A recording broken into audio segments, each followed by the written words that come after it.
Hello everybody, it's your girl Java if you don't already know. Welcome back to my channel. To my returning subscribers and my new subscribers, I welcome you as well. So in this video, I just wanted to share with you guys how I did these Bantu knots on my natural hair. It was time to switch up the style, so keep on watching and let's get into it.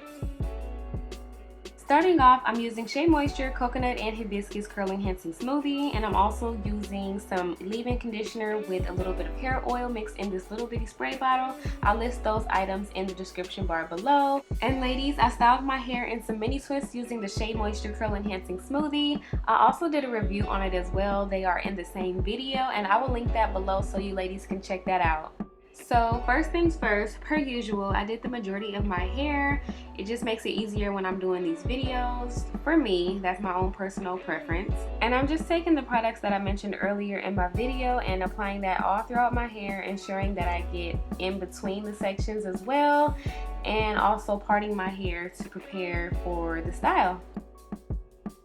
I used my rat tail comb for the larger sections and my finger for the majority of the smaller sections, and I just placed a rubber band around each section to make little small ponytails.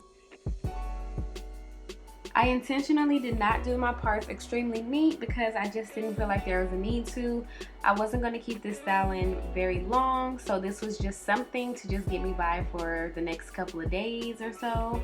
And I did the Bantu knots pretty loosely because it's more comfortable to sleep with and it's less annoying.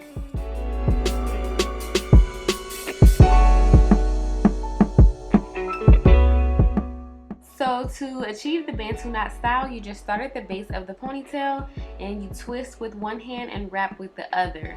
Whichever hand is holding the piece of the ponytail, that's the part that you twist first, starting at the root, the base of your hair, and then you just wrap it with the other, and then you just gradually keep doing the same thing, and you're going to go round and round until you reach the end of the hair strand, and then you just tuck that under, or you can apply another rubber band to secure the Bantu knot.